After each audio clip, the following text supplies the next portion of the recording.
more giving if you got two. So a lot of all their stuff was really symbolic in another way of doing it. Symbolism's very powerful, isn't it? It's a great language. I mean, it really does speak 1,000 words instantly. It's amazing. So mindfulness, and look, it has become more the buzzword, as we were saying, particularly in the area of psychology, really. Yep. And they're running courses on mindfulness now. But this practice goes back to, the 1300s. As far back as I could take it anyway. Well, I think in the West it's been, the understanding of this is, there are quite a lot of quotes from ancient Romans and Greeks and Epictetus and some of these, the Stoics and various texts beforehand that make it clear about many aspects of this mindfulness. Yeah. And also about the one other aspect that goes with the mindfulness, actually, apart from the awareness, is very much the lack of the trying to be the detachment you're talking about, less judgmental about the whole situation, understanding that what goes up comes down, and the good and the bad, this will pass. And the judgment comes back, whatever we judge comes back to us. Yeah. Returns to us.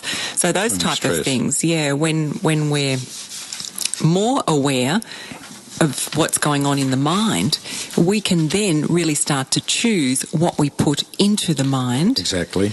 And the way we're thinking, the way we're feeling, and then our actions from that. And that can really serve us greatly in the quality of our lives and what happens from that. Yeah, because I think that's the concept I got with meditation, that you're not actually trying to control the mind, nor are you trying to silence it.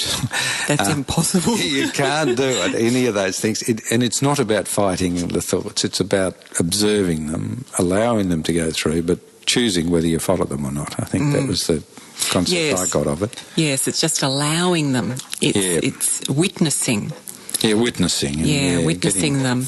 And you can get to a point where you have an empty mind, but when thoughts are coming in, to try and rid yourself of thought is an impossible impossible task. You'll end up really stressed doing that. So it's as though you have to go to a higher level before you can do that. Yeah, and it's like, it's detaching yourself from, they're still there, but you're seeing them rather than being totally absorbed in them. I think that's another way of looking at it. Yeah, you objectify rather than subjectify. So you remove yourself a little bit from your body, you remove yourself from your mind, and you witness from that place within you, because you are not your body and you are not your mind.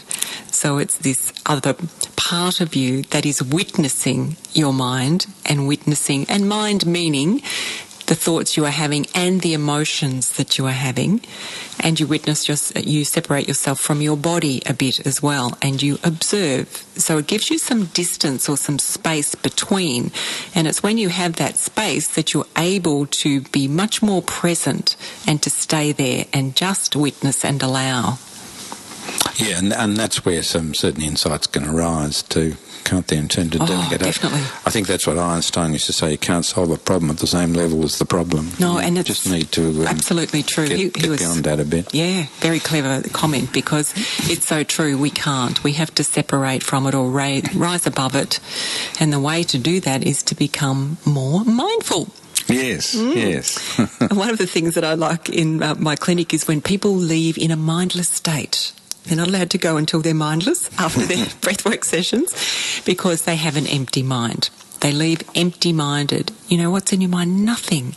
And it's amazing when there is nothing in the mind, how we are so calm and so peaceful, and there is not a care in the world. So when the mind is really still, we feel fantastic. And it doesn't take a lot to get there if we're doing deeper practices. No. So I think mindfulness can be used as in two ways: in a meditation, as a meditation, to really sit in that, and you can focus on the breath to do that, and in observation, and there's different ways to do that as well. And one of them is to sit and just focus on the nostrils. just really focus on the breath going in the nostrils and out of the nostrils, and not changing anything, but just staying absolutely focused on breathing in through the nose and out through the nose for about 20 minutes. So that's a very simple thing that people can do.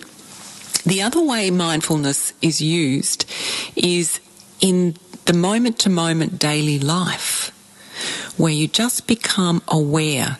And a great thing to do, because we're so used to not being present, is to like set your phone alarm or use traffic lights as a prompt to then just take, 3, 4, 5 breaths and just be really present with your body, yourself, and then continue on. It could be every time you walk through a doorway, that is another prompt for you, that it brings you back into that mindful present state where you again take 3 or 4 breaths and just really notice your body and your mind. So there's things that we can start to do, really practical things that can move us into becoming more mindful more readily. And mindfulness doesn't sort of go well with multitasking, does it? No, it doesn't. It doesn't. You can do it. You can really stay mindful when you're doing one task. Yeah. But to be doing many at once, your mind just can only do one thing at a time. That's for sure. Even the female mind. Even the female mind. You can only have one particular thought at a time. We can't have 20, but they can layer upon layer. No, well, I must admit, when I was looking into mindfulness again, they're not a big fan of reading the paper over your breakfast or any of these things either. It's meant to be when you eat, you eat. When you sit, you sit. What is it? When the sage walks, he just walks. Yeah. He doesn't sort of contemplate everything else. We're all guilty of that one, aren't we? Yeah, exactly. Yeah. And they say, really, that's why we lose our mind. We just do too many things at once. Yeah, we're just exactly. cluttered. Yeah. So here is an Australian group, Hellhounds, with Lose My Mind. Welcome back to Mind, Body, Heart and Soul. This is Christine Hart-Savage, and together with Dr. Peter Johnson. Dr. Pete, we're talking about mindfulness. Yeah. I was just thinking while we're off air, you and I, we probably approach it slightly differently or use it slightly differently. Yeah, which is great. I think we probably both, I think I'd probably use it more with the accent on health and physical and mental health.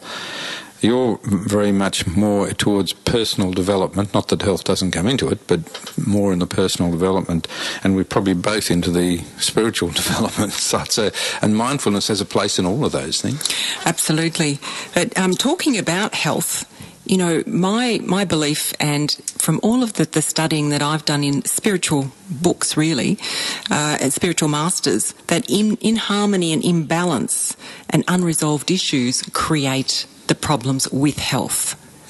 So that's the area of health where I work. So when someone comes with a health issue, we certainly bring the practices of breathing mindfulness, that's the way where I work with it, into their practice as a meditation, but also for health and also for bringing yourself into the present state, because it's really there that the healing starts to happen.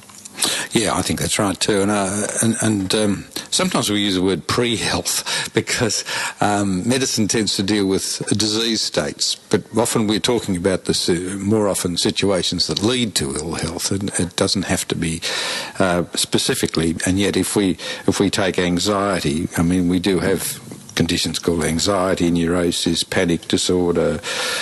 All these things are all basically. They can be disease states, but they're also states that everybody has from time to time. And varying levels of it. Varying levels of these things, and for which mindfulness is very helpful to in dealing with those. And I think the same thing with addictions, ADD, which is classically attention issue anyway. Yep. And I think we talk about emotional intelligence being a good forerunner to happiness and adjustment in life. I think we've spoken about that at times.